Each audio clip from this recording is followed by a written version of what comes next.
I had a few of you guys just forget to attach your works cited. So if you guys will go back and do that this morning, that would be great. I can put your scores in as it should be because I did works cited was 10 points. So if you didn't do that, I had to take those off. But I'm hoping that everyone will go back and redo that. I've already put the model on. Did you put it on? What did you put? I put it on my question. Oh, then okay. Then I just didn't look. I didn't scroll down far enough to see that. I can put it on. If you don't care, just copy and paste it over, guys. Because works cited typically on a paper always goes. It's like another sheet. It's the last sheet of your paper. Sorry about that. And I feel like that was the majority because I had excellent grades, excellent students. Just sometimes I just forgot to put it or I didn't see it. So if you will do that for me and then maybe send me an email, let me know that you did. But I have not put the grades in. I shall today. It is going on this 9 weeks, and I know someone just turned theirs in. Emily, I haven't looked at that yet, but I will during my prep today. All right. Here we go.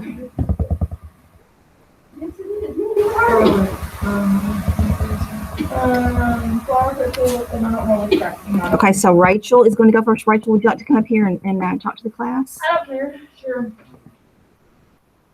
Ron's a little out there, sorry, guys.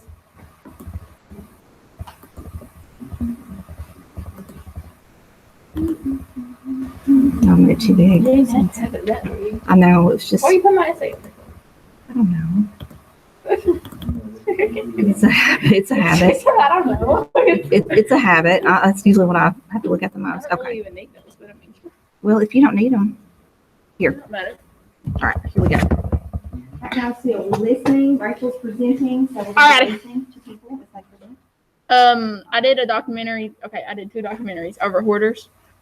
Hoarders, if you don't know what that is, it's a bunch of people that collect a bunch of random crap and then live in filth because they're nasty. Anyways, my first my first documentary was about Kathleen and Marjorie. Marjorie was like this little old black lady, and see, her husband died, her nephew died, and then her grandson died on the same week. And so she was overwhelmed with grief, and so she started collecting just random crap just to fill the void, and so she became what they call a hoarder.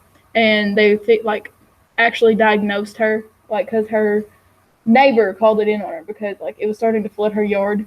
And so then her daughters came over and was like, "Mom, you got to get this cleaned up," and then so they after they reported her and everything, the psychologist came in and he was like, "Why do you think that you hoard?" And she was telling her story about how everybody died and stuff. And so hers wasn't that bad. And then Kathleen, she has 2 kids, and she was hoarding on top of the 2 kids. The kids didn't even have their own rooms at all. Their rooms was filled to the ceiling, and then the 2 kids slept in her bed on top of her because her bed was starting to get covered up, and that's gross to me. Anyways, hers wasn't terrible. It was bad, but it wasn't terrible. They had some mold, but besides that, no, hers wasn't that bad.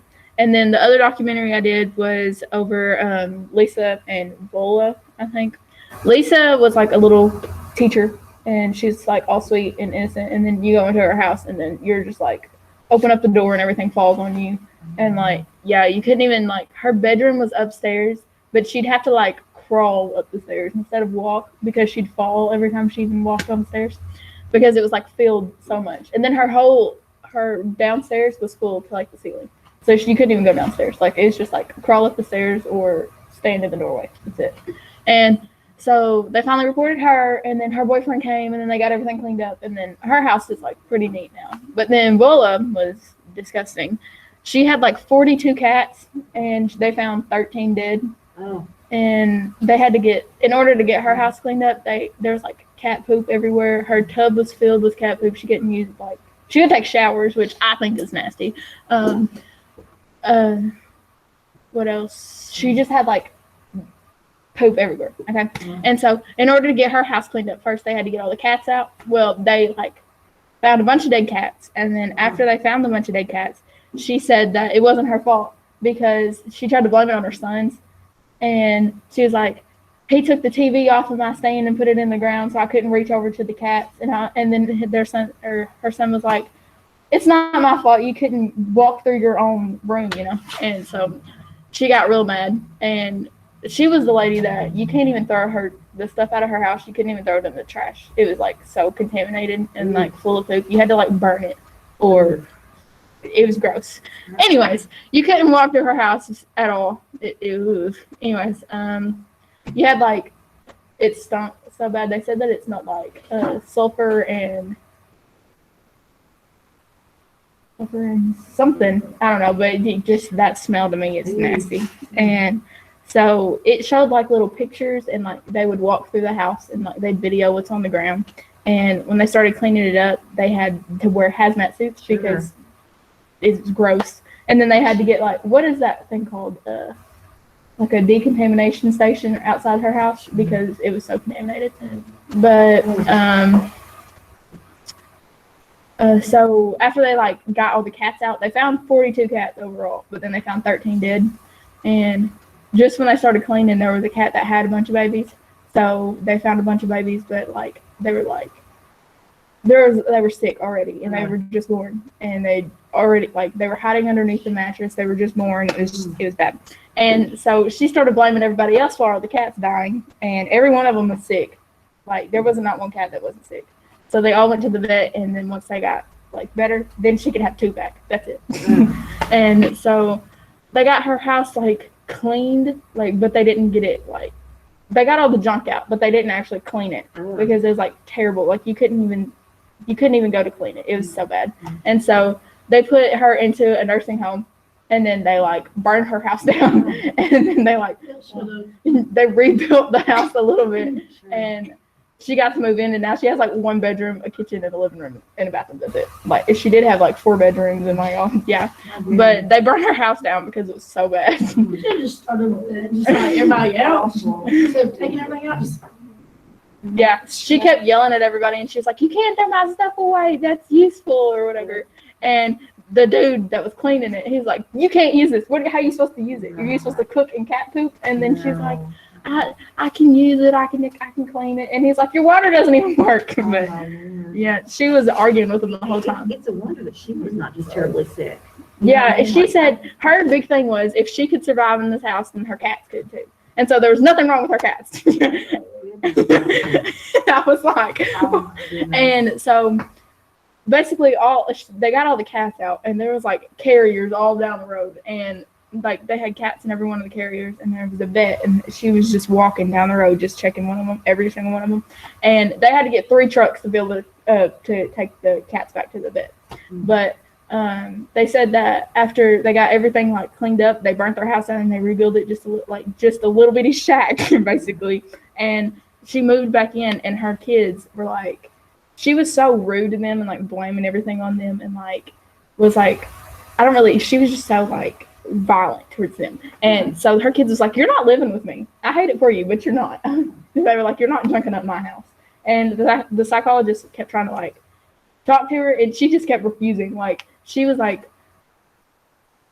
could tell that she was sick too though, because she had a cane and she would walk and then she'd lose breath every 3 seconds. And so her kids are trying to explain that to her, and she was like, "No, this house isn't making me sick. You're making me sick." And like they were like, "Really?"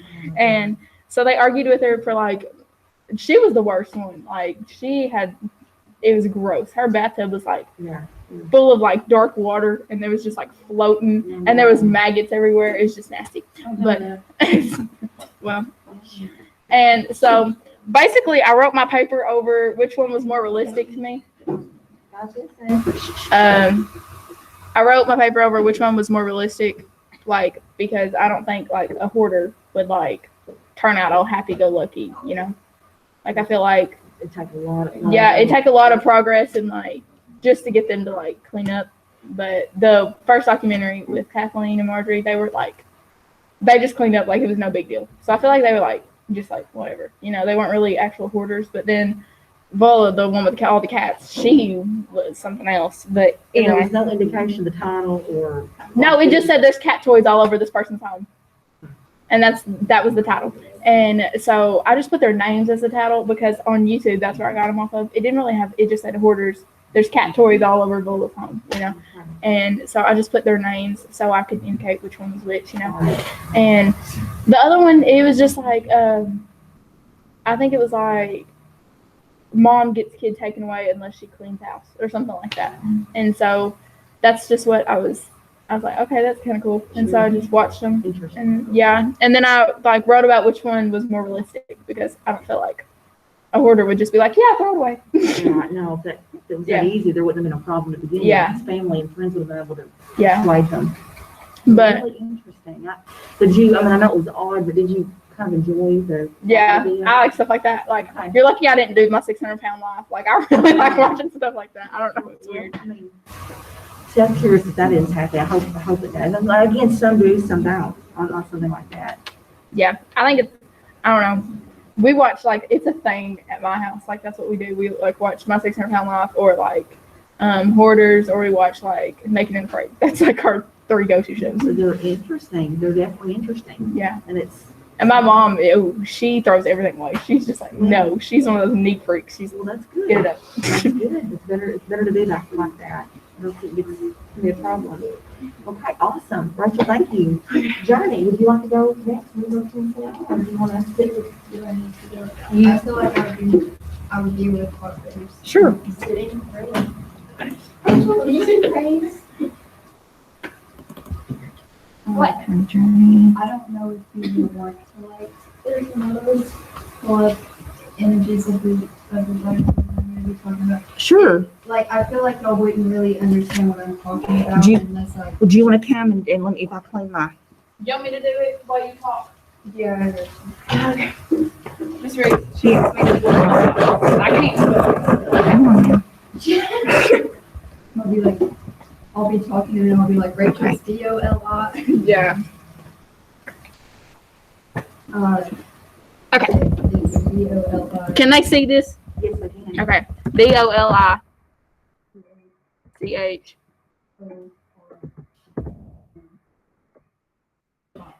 Is it this one? Yeah. All right. This is what she. Oh. I'm going to turn the light out so we can see better. It's this one over here. Which one? This one? That one. Yeah. This one? Yep. Okay. All right.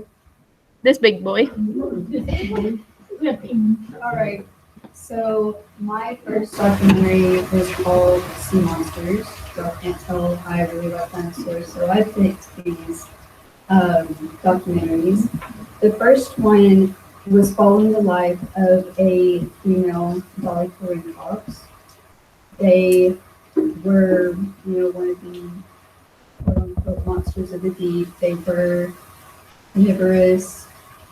And so this documentary basically starts off with this little girl finds this fossil of this Dolly Corincox.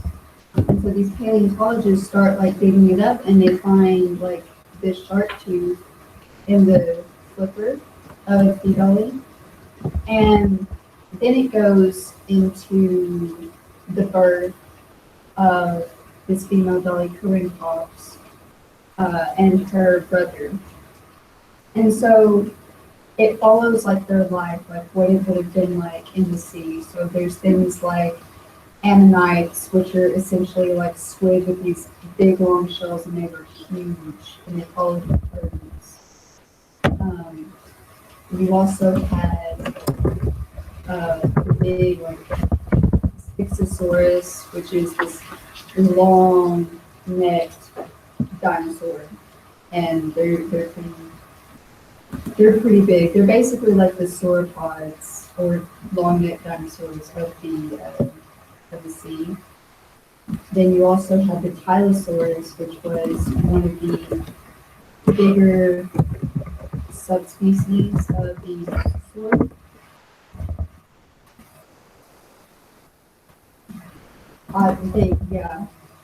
They were big and they were extremely vicious. And so following this Dolly's life, when she was about a teenager / young adult, her mom ended up getting in the way of this huge shark. And they didn't say what it was. They didn't say if it was a megalodon or that. They just said it was a shark. And, you know, as you can see from the size chart, they're not very big. And they ate like small fish. So then, you know, as adults, her and her brother, they stayed together. Like they stayed in these little pods. And she lost her brother after like a tylosaur was chasing her, that big thing that you saw. And she escaped, but her brother did not. And then automatically, that tylosaur was killed by an older tylosaur. So basically, her brother died in vain. When her mother got attacked, the shark had bit her fin. So when she was younger, and that's how she had bit that tooth in her finger. But it goes through, and it's like basically she lived. She got older. She saw many generations of her kids live and go through life, and then she just, how it ends is one migration. She just didn't complete it, and she fell to the seafloor, and then she fossilized after 65 million years. I think that the dolly actually follows probably the Cretaceous period. That's when I would say that the dollies came about. Okay, my second documentary is Bizarre Dinosaurs, and what it follows is basically these odd evolutions that really don't make sense, and all these scientists are trying to make sense of it. So the first dinosaur that they reference is the Spinosaurus. And what's so crazy about the Spinosaurus is that they really don't know why it has this great big sail.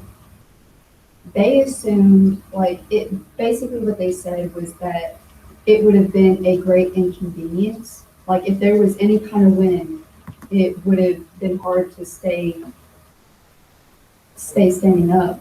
And it was so big. It was way bigger than the T-Rex. The odd thing is though that the only bones that they ever found at the Spinosaurus, or they found several, but skeleton-wise, of the Spinosaurus was in the desert. And though that skeleton got blown up during World War II, it was in Germany, the man who found it. And so basically we're going off of a rough draft of what the Spinosaurus would have looked like. It has like the skull of an alligator. So they think that it primarily ate fish, but then they were like, why is it so big? Why does it have to be that big and it just eats fish? So they don't really know a whole lot about the Spinosaurus because they don't have a lot to go off of. The next one that they talked about is the Pachycephalosaurus. There it is. So the Pachy, most people, when they see this dinosaur, they think of like Jurassic Park, Jurassic World, and butts heads wants to knock over the Jeep. I watched that last night. So Pachy's were not actually able to do that. Their skull, as you see, it's like a dome.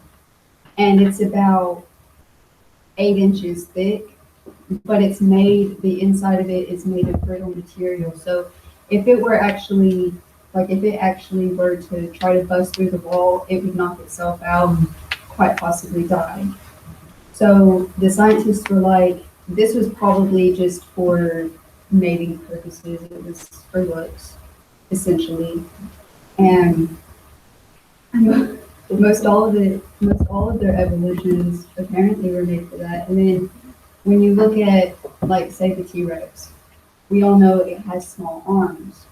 Well, they actually believe that their arms were made for quote unquote tickling. It's also for mating. It's what anacondas do. So anacondas still have their back legs, and it's an amazing thing. Yeah. And then, yeah, it's weird. And then you have we'll say, Triceratops. So there were actually a lot in this species, and I cannot remember the genus, but it is also believed that their horns and their frill, it was not for fighting, because if in fact it were to be in danger, and there was, like, say, a T-Rex after it, if it were to hit the T-Rex with its horns, the bones would either snap off, or the T-Rex would fall on top of it, ultimately resulting in death. So they're like, more than likely, they were also used for mating purposes. They also believe that, kind of like birds and lizards, the females were duller in color, and the males had like these bright colors for the mating purposes. It's neat. It's kind of humorous too. Yeah. We have, okay, we'll say Argentinosaurus. That's the easiest one to spell. So there are a lot of sauropods. And essentially it's a long necked dinosaur. And they found it extremely odd that, dinosaurs like these would have necks that were longer than their bodies. And they were like, oh, well, to reach the trees, but they look pretty intimidating being that big. They think that their long necks had to also do with mating. Kind of like how giraffes, when for that, they like hit each other's necks. It's weird. And so the dinosaurs, that's believed to be one of the uses for it, but also they just look intimidating. Like, you don't want to mess with something that big. Interesting, very interesting. So good. And so in your paper, what did you, I read it yesterday. What did you focus on? I focused on how the first documentary was more of storytelling and less Yes. informative, while the second one, Bizarre Dinosaurs, was more informative, and it didn't have a beginning, middle, and end. It was really just like compiling all that information. That's together. right. That's It right. wasn't told in an order. Interesting how they made it like personal, like a family. They try to put your interest into the end. So which did you like? You like the second one better? I would say that I like the second one for its information, but I like the first one because of the story. Excellent, Mark. Okay, so we've got, guys, I think everybody in here has shared. So now thank you, Rachel. So now we're going to go ahead and look at our kids who are virtual, and I do believe everybody is having me just pull it up and look at it, guys. And let me just say that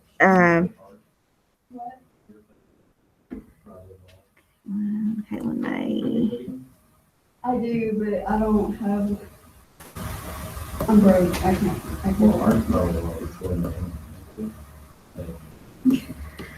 Okay, all right, guys. So I'm going to start with Caitlin May, and hers. She looked at a documentary called Close Encounters. The central argument is that we can prove aliens do or do not exist using science. And in the unknowns, the central argument is that we can use historical data and videos to prove to a skeptic that aliens do exist. All right, so what evidence does the filmmaker offer and support? In Close Encounters, they use science to explain that humans cannot travel vast distances in the cosmos, but alien life forms could be up to 1,000 years ahead of us in technological advances. In the unknowns, they use historical data such as a graph of the reports of UFO sightings from June 15th to July 15th, 1947, right after the first report by a pilot and the speed at which UFOs disappear, quotes from the government speaking out about the rumors of it being secret military experiments. All right, how's the story told? Did you see a central narrative? All right, The Unknowns has a forward-moving story that starts with the first popularized UFO sighting in 1947 to videos and documentaries today, whereas Close Encounters has a central narrative of using scientific research to prove extraterrestrial life does exist. All right. What context does it return? Is there the film's end? Does the film satisfactorily conclude the story it promised in the opening? It says it follows through all the way to the end, and in my opinion, has a satisfactory conclusion. In both documentaries, the main person is the narrator and does all the talking and tells the stories and facts. What other elements stand out in this film? They both had background music that made it seem suspenseful, and editing was very nicely done. Can you identify individual sequences? To an extent with both, you can see a beginning, middle, and end, but it is also unclear to an extent.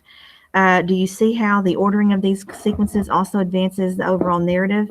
The unknowns, the order of events helps with the final conclusion. Going through the past from the first to the most recent report of a UFO. In Close Encounters, the order does not necessarily need to be a certain way to get the conclusion, but does work in the way they made it.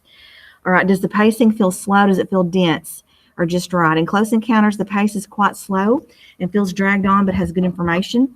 In The Unknowns, the pace feels just right, being slower when there is more information and slightly faster when there needs to be. All right, now compare and contrast. The Unknown seems to engage the audience more than Close Encounters. It shows video clips, statistics, and gives opinions to keep it interesting, whereas the second documentary seems to be fact-filled with not much of anything to keep it entertaining. Okay, very good. And, again, the paper, I remember reading this one. You mentioned the speed at which a UFO travels, and you had mentioned that in your paper that we don't have anything that can do that. We have not advanced that far as speed, which I thought that was very interesting in your paper. All right, so good job there. And now I'm going to Emily. Let's see. Okay, Emily has hers. Okay, Emily watched Dahmer, Confessions of a Killer. And I think she did this outside of the network, I'm sure. They focus more on how parents act around their children and divorce to the root of Dahmer's problem. But in Jeffrey Dahmer documentary, they focused on mental illness and how it stems down from generations instead of basically blaming the parents. Okay, two very different documentaries. You can see the different motive. All right, what evidence does the filmmaker offer? It says in the first documentary, the evidence is getting them to talk about the divorce and how they acted prior in front of the kids. And if they argued, which they admitted they argued in front of them, so they were trying to pin that on why Jeffrey killed people. In the second documentary, they used charts showing that what impacts mental illness and how it affects people from generations. All right, do you see a central narrative? The first one was not very interesting because it felt very one-sided and like it was blaming the parents. But the second one was very interesting because it showed actual graphs and data and wasn't blaming one thing the whole time and turning people against each other. All right, the first one didn't really conclude the narrative because Dahmer wasn't really confessing. He just said, yeah, I've already confessed to other people. And that wasn't talking about them, but he did talk about a few murders. In the second one, I feel like they got their point across because they finished the data that they started with. So in my opinion, yes. All right, the narrator and the officer that actually found the remains of his first victim and a licensed psychologist along with the doctor were the people in the film. The doctor showed some of Dahmer's brain PET scans and shows a normal brain beside it. Oh, it shows a normal brain beside it. So obviously his is different. All right. Let's see. They edited it like to where the parents were arguing through the interview and each question that was targeted through the other. The elements that stand out to me is that they decided to hire an actual doctor to show the normal and abnormal brain waves between Dahmer's brain and a normal brain. So the second one it's obviously more scientific. All right. The second one started out explaining mental illness and ended with why mental illness causes people to kill and not be able to control their minds to what they want to do. An ordering of events. In the second documentary, it builds up the narrative that over the course of time with trauma and family history, that mental illness can rule your life and make you do horrendous things. How's the pacing? The second film seemed like it was dense with information, but it was very informative and I didn't mind it as much. All right, now, and here, this is a lot of this question right here. I found the most meat to all of your information when you guys answered number 9 and 10. I skipped number 9, didn't I? No, I didn't. All right. This asks, the second film, it's comparing the two. The second film was the engaging one because when I want to learn about true crime, I want to learn about this killer and why not, and why not about the parents, because it's not their fault. I think that's one thing that people need to understand because it probably hurts them just as much to learn something that horrendous was happening in their town, that the crime was committed by their son. This one felt more honest because for the majority of the time it was just showing statistics and explaining what it meant and how it related to Dahmer. Okay, very good. Very, very excellent. All right, moving on to Aaron. Absolutely. Just take the phone protocol, please. And again, guys, these people will get their points when they do the works cited. These were excellently, very well done, very well written. All right, so the argument, are there more life besides the one that are on Earth? What evidence does the filmmaker provide? The documentary explores the stepping stones in space exploration, and this helps us with understanding whether or not life off of Earth really exists.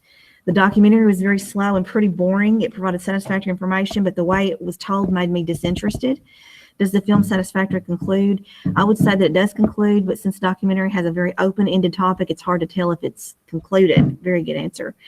The people in the film are experts in the subject that is being talked about, and in this documentary, they all provide the role of explaining and arguing the subject at hand. What other elements stand out? There wasn't much other stuff that stood out besides maybe the editing and the sequences. There are no sequences. There was an introduction and end, but that was it. Do you see how the sequences advance? Okay, so again, NA, the pacing was slow, but it was also pretty dense with information. Okay, so this one, and then we're going to go to this one. So you did Auschwitz. The central argument is the horrors of what the criminal doctors of Auschwitz did and people's experiences of what happened at the Nazis' death camp. The filmmakers provide a first-hand account of people who survived the prison death camp and also people who came into contact with the camp. I enjoyed how the story was told. It wasn't slow and boring. The way the film presented itself kept me interested. I felt like the documentary satisfactorily concluded. All the people in the documentary were first-hand accounts of what happened in the death camp. I felt like characters what really carried the documentary because it was so interesting to have first-hand accounts of things that happened so long ago. No sequences. The documentary feels like it's dense with information, but it goes at a reasonable pace. Okay, very interesting. And all right, so that one.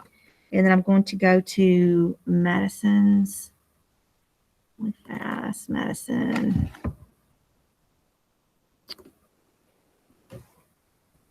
Oh, that's the actual. Okay, these are handwritten. I remember that. Okay, so guys, I may not try to. I don't know that I can. Yes. Okay. So it says the first documentary about aliens. The argument is aliens could come conquer our world. Our resources, life, land, and humans would be, of course, in danger. This is a train. Makes me want to keep watching it. Documentary is about aliens and possibly conquering the world. Research is still being done to this day, so there's no ending. There are many scientists and astrophysicists and other people, space people. They each explain what they know and what they think as they care. Let's see, as they are giving information, they have a story told with actors and what they do if aliens come to Earth. The beginning talks about different planets and expo planets. The middle talks about if aliens are peaceful or not and their technology, and then ending explains different signals, thank you, we have and tried sending out. All right, still more research needing to be done, and the film is just right because it explains in a way a person not knowing much about space. Okay, very good. And the second one is I'm gonna try to read the first one. This is finding the arguments really tiny. The second one, this is different diseases from animals. Let's see. Animals and insects, and one specific disease, rabies. Okay, there is a train because there's still more facts to be discovered. The documentary talks about a zombie apocalypse could happen. As in such, there technically is no ending unless it happens. There is someone doing a voiceover explaining different evidence and outcomes. The editing is good because it can quickly transition to different sections of the documentary. The beginning explains some history of the word zombie. The middle gives different diseases and insects, and the ending is stories of people who have come back from the dead. There's still more research being done. The film is just right because it gives more evidence on how something could potentially happen. All right, and of course, again, these topics are just so interesting, guys. I learned a lot. All right, next, Miss Shepherd, we are here. Miss Riggs, after Yes, you go over my questions, there's some interesting facts I wanted to share about the first documentary. Okay. Well, you want to go ahead and do it, or do you want me to do your questions first? Is that how you want it done? Do the questions first. Okay. All right. Thank you. All right. So, what is the central argument being made by the filmmaker?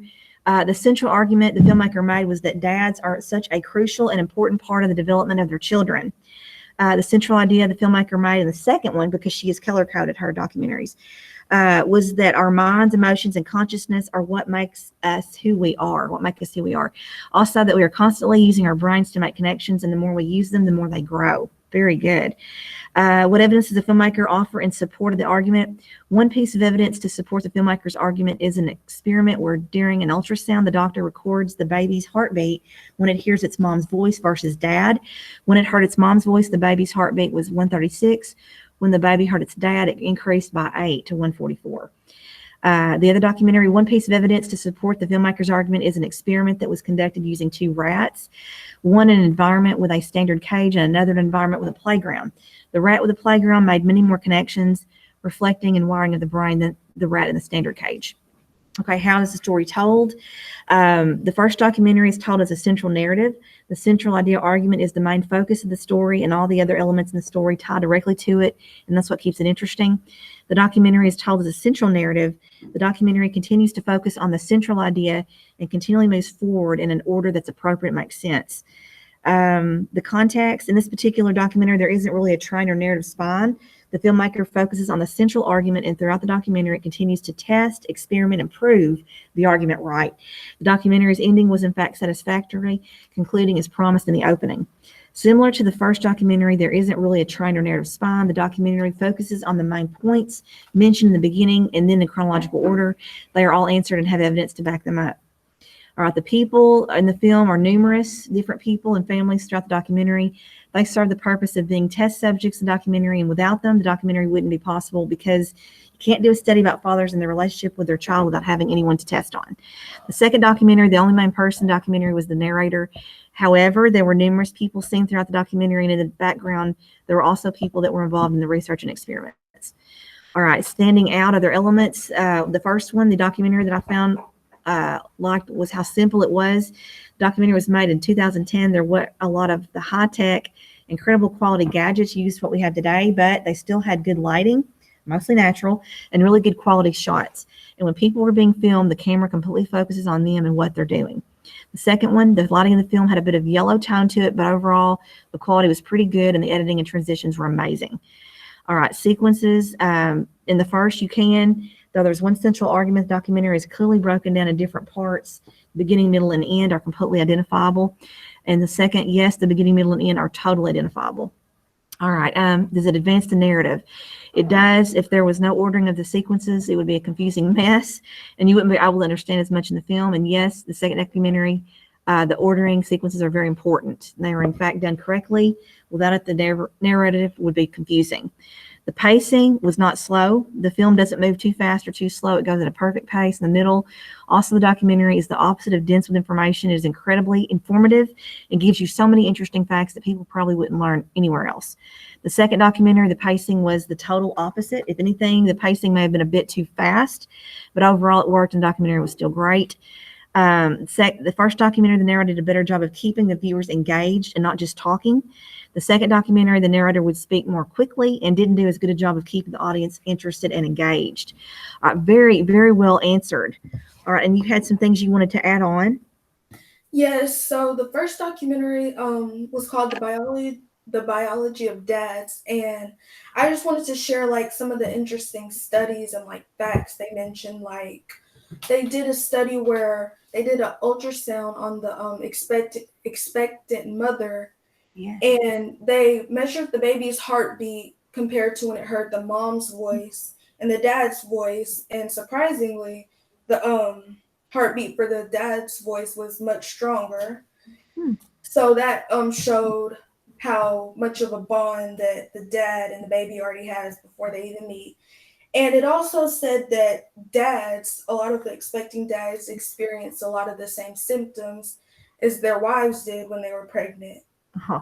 And that was interesting because it said that when a mother like conceives a baby, it's some kind of hormone or something like that that also happens to the dad that causes him to have like some of the same symptoms the mom may have when she's pregnant. And there was also an interesting fact. It said that girls that had their dad in their lives were, well, they said that girls that didn't grow up with like their father were more likely to go into puberty, or I'm sorry, I'm talking fast. They were more likely to go into puberty earlier, but kind of as like a defense mechanism. And then it also said that like kids growing up and being around like their dad, it can help their vocabulary a lot because like moms tend to use a lot of baby talk and dads talk regularly and like how they normally would, and it helps the kids like develop good vocabulary early. So that's all. That is so interesting. Okay, I'm just amazed at your well, I think that you're interested in this, but y'all, and I'm saying this about everybody's as well, interesting things that you pulled from the documentary, because I know I haven't watched any of these, but I feel like, I mean, I've learned from you watching and you telling about them. And what excellent topics too, very varied. I mean, I know a couple of you all kind of focused on mental, but there's so much mental problems in the world that I'm just impressed with what you all chose. I've enjoyed listening. I think you did a wonderful job.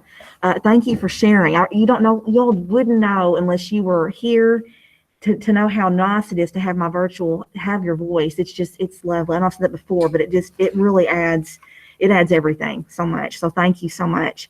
All right. So I know I have a couple more. Let's see. Jaden, did Jaden ever say, I'm going to freeze the screen, what Jaden would like to do for the sharing? Yes, hon, just take the phone. Jaden, did you ever say what you wanted to be done with yours? Let me see here.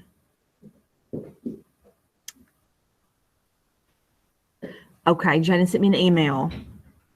No worries. I know you'll get the work cited in, guys, and I just wanted to let everybody know, I know you all should get your full credit. Please don't feel like I'm going to not give you those points, because I was very impressed with your papers. You will get the points. Just please put that work site on there. If you need help, let me know. And Jaden, I will check my email after. Let me stop presenting really fast. You guys want to take a 5-minute tech break? Yes, ma'am. 5-minute tech break, and I will straighten up, roll, and I will check emails and be ready to roll. Okay. So tech time, 5 minutes. Do like 20 minutes. No way. We can't afford it. Yes, we can. No, we can't. Oh, where's we from? Really forward.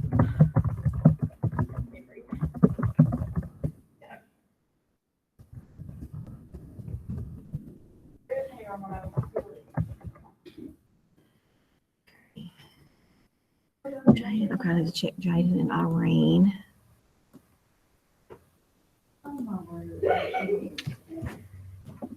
So interesting. Where did you get that from? I made it. I made the shirt. Yes, she did. She read it.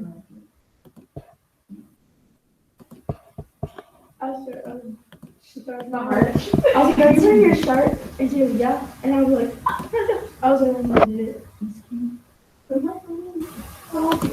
I drew it. You even started it. I drew it. No, she drew it. I drew it. Oh, you did? Yeah. Oh, I thought you said that you just like wrote it off. No. I actually thought you were looking for inspiration for your. She drew it. I drew it. Okay. Oh my gosh, there's hair. I feel it.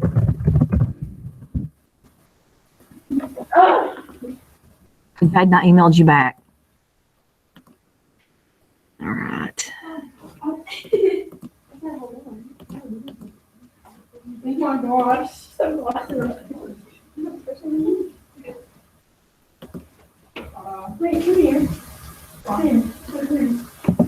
Hi, do you see it?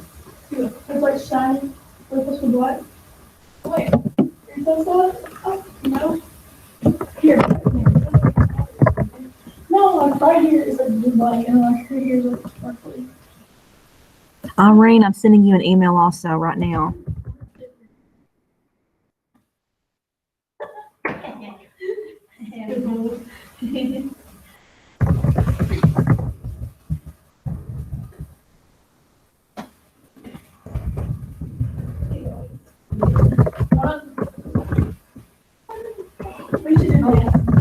Yes.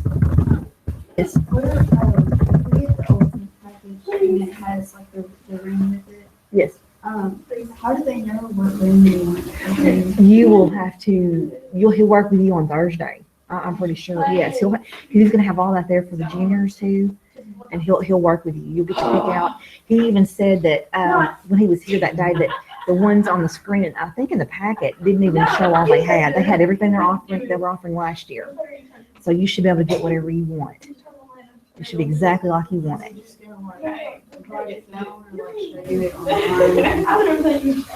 He will. Like I said, you already know it. You want to go to kind of picked it out. You found it. You do. I would just have all that information ready. Yes, for him on Thursday. Absolutely. Have it with you. A form like on the. Right, no. we're given for Right. Have all that written for you, and he'll take time to help you make sure you get exactly what you want. Okay? It's a very good question. If you need.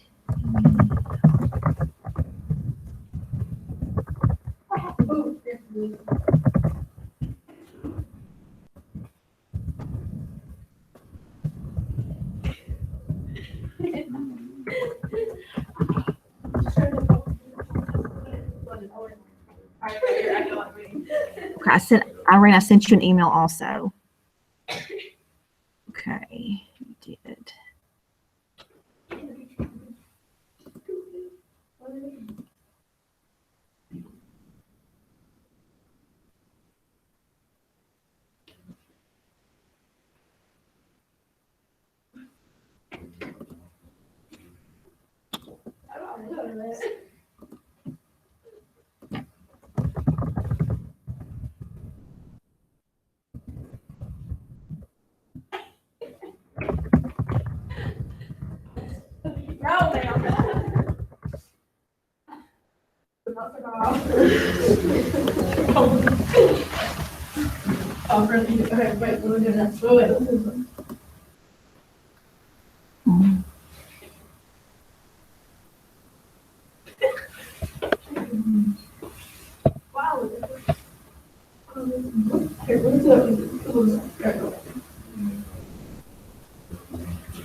Okay.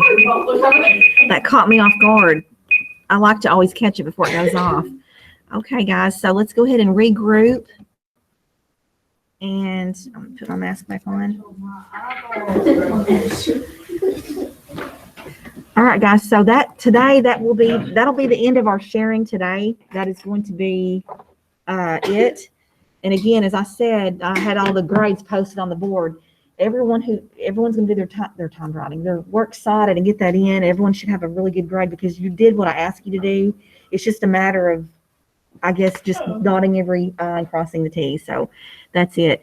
All right. So since we have no more to share today, I want to go ahead and talk about the next assignment, which I know I feel like you're just knee deep in assignments here, but like I said, it's about to slow down. The history of film is not new. This is something that we talked about weeks ago. But we did say that we did want to take care of it this week before we get into Hamlet, okay? So everybody has their assigned decade. I want to go ahead and go over that and looking here. If you have any questions, let me know. And if I left you off, let me know. I should have 16 people on there, so that should be it. So guys, on this is the site you go to, and you simply find your decade. And let me just say that your decade, let's just say it's 1930s. So you go to that. You're not limited to this page. It's going to also be when you go to part 1, 2, 3, 4, 5, 6. You have to include all the information, not all the information. You're reading all of it and you're picking out what is important for this. Okay, so this is going Golden Age, kind of the big topics. Part 1, that's what that part 1 is. So part 1 is what you're on. Part 2 is getting a little bit more specific here, and etc. 3, I won't go to all of them. specific movies, what's going on in history and in the time. 5, again, young stars, and part 6 also is going to be directors.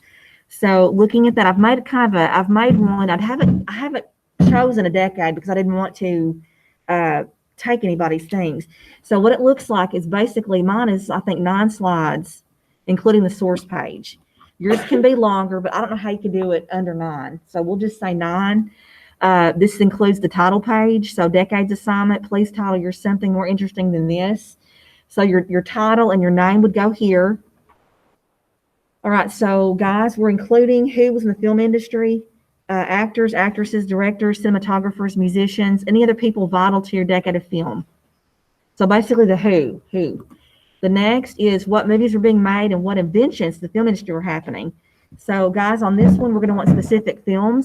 We're going to want any new cool technology that has ignited your decade. And this decade, what is it most known for as far as film goes? All right, what about world events going on in this decade? Tell about a specific world event that was happening in your decade of film. All right. Where were the movies being filmed? What common settings appear? What literary-based films were made in the decade? Okay, this one, guys, they're all important, but do not forget this one. This is going to usually be on your last page of your article. Okay, it'll be on part 5 or 6. Is there a pattern of movies that are being made? Why do you think there's a pattern? Where are the movies filmed? What is the cost of the movie? What is the least expensive, the most expensive? Why do you think the types of movies were being made? Is there something controversial or spectacular that happened in your decade? I guarantee there is, whatever decade it is, that would motivate a filmmaker to focus on a certain topic or subject. How did the decade fare with movie ticket sales? Were there blockbusters? What movies won Oscars in your decade? Any other amazing, interesting fact? It says it does not have to be 9 slides. It must answer the first 7 questions. Okay, so here, I guess I have said I'm not just sitting there counting. As long as you include, I just said I don't know how you can do it under 9, but if you do, if you're including what you need to, that's fine. It has to have, though, guys, a source page. And this is here. It's got to be on every source slide since you're using it to make your slides. So basically, and I'm actually not going to say that. I'm actually going to delete that. You must need, though, here, you need to have you're going to need to cite the article, this Tim Dark's article for sure. This top one is for any images you put. All right, if you're going to decorate yours with images, mine did not have any, but if I were to have some, it would be like this: creator's first name, the title of the image, title of the website you found it, contributors, version, if applicable, number, publisher, publication date, URL. So that's all the information you need. Questions on this? Your most part is reading, because that is, and I know Journey mentioned that last week. Everybody, no matter what your decade is, you've got plenty of reading to do. So that will be, I would probably take notes as I read, like, oh, this is what I'm looking for. But you do, however, whatever your normal way of gathering information and to get ready to show it, whatever that is. Does anybody have any questions on this? And again, I want to reiterate, this is going to be the last, I'm not going to say last project ever, no, but we're going to be whole class for a long time in Hamlet. Basically, the rest of the semester is whole class. I'll be having you do things with Hamlet and with Hidden Figures, but it will probably not, it won't be this large. It won't take this long. I mean, these 2 assignments are going to be, the other ones are going to be very, very short compared to this. So questions, comments on this at all? We've got 5 after, so we've got 35 minutes. Really good time to get a head start on it. I'm going to go ahead and check my virtual to see if y'all have any questions. Y'all have any questions, virtual? I'm going to go ahead and stop recording.